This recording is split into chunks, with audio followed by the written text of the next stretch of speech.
Let's be honest. Have you ever opened your Bible to one of the letters in the New Testament, maybe Romans or Galatians, and just felt kind of lost?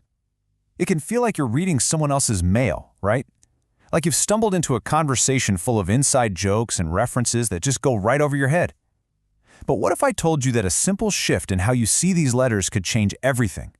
That it could turn them from confusing old documents into a powerful, timely guide for your life today? Okay, let's dive into this. So, to get us started, I want to tell you a quick story about a modern-day letter that went, well, completely wrong. And it all came down to this one very sassy reply from a 6-year-old. The author of our source material, Faith Womack, shares this hilarious story. She found this parenting hack online that said, if you want your kids to do something, write them a letter. Simple enough, right? So she gives it a shot. She writes this note to her 2 young sons, asking them to please play quietly while their dad napped, and, maybe, just maybe, clean their room. She tapes it to their door, feeling like a genius.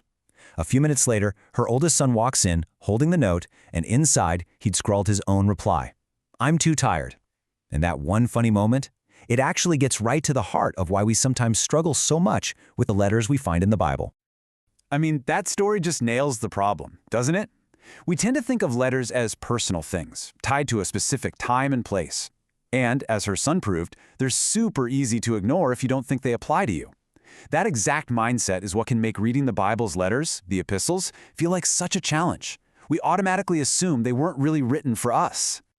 So what is it that makes the letters in the Bible so different from a note you leave on the fridge? Well, for starters, these aren't just any old letters. They're called epistles. And you got to understand, in the ancient world, an epistle was a completely different beast from what we think of as mail today. Just look at this comparison for a second. It's night and day, right?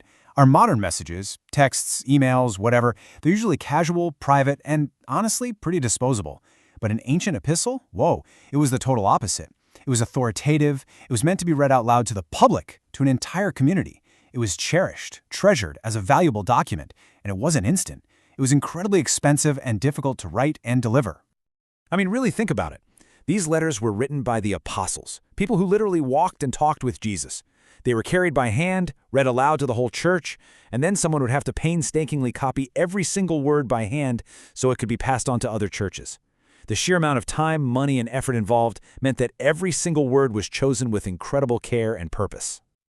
Okay, so these first-century letters also followed a very specific format, a predictable structure. And knowing this structure is like having a secret decoder ring because it helps us see what the author was trying to do, especially when they decide to break the rules. All right, so here's the standard playbook. You'd start with an opening greeting, who's writing and who they're writing to. Next up, usually a word of thanksgiving or a blessing. Then you get to the main course, the body of the letter, full of theology and instruction. And finally, you wrap it up with a closing benediction and some final greetings. The original audience would have expected this pattern every single time. But check this out. In his letter to the church in Galatia, Paul completely skips the warm, fuzzy Thanksgiving part. He just jumps right out of the gate defending his authority as an apostle. Why would he do that? Because a false gospel was spreading through the church, and he had absolutely no time for pleasantries. By breaking that expected format, he's basically sounding a huge alarm. He's showing the incredible urgency of his message. The structure itself carries meaning.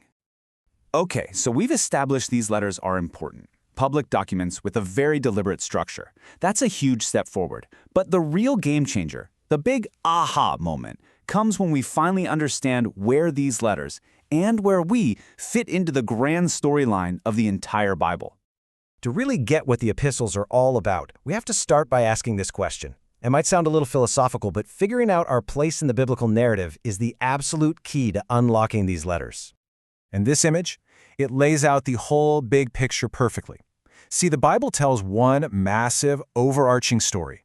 It starts with creation. Then you have the fall of humanity and descent. Then comes the center point of all history, redemption, the life, death, and resurrection of Jesus. And it's all moving toward a future consummation. That's just a fancy word for when God makes all things new, when heaven and earth are finally one. So the big question is, where were the epistles written? They were written right there, in that gap, in that space between the cross and the final restoration of all things. They were written to the very first Christians to help them figure out what it means to live as God's people in this new in-between age.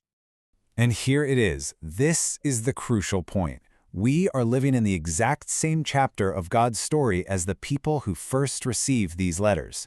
We are also living after the cross and looking forward to Christ's return.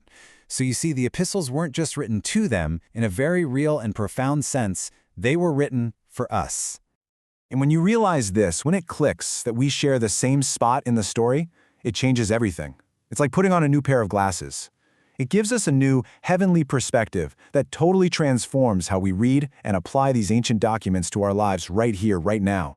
So when we read from this perspective, the epistles suddenly stop being a list of rules you can use to win theological arguments. Instead, they become a practical guide for a community on a journey. The instructions aren't just random commands, they're guidance for how to live together while we wait for our ultimate home. It connects us with the early church, not as some historical artifact, but as fellow travelers walking the exact same road.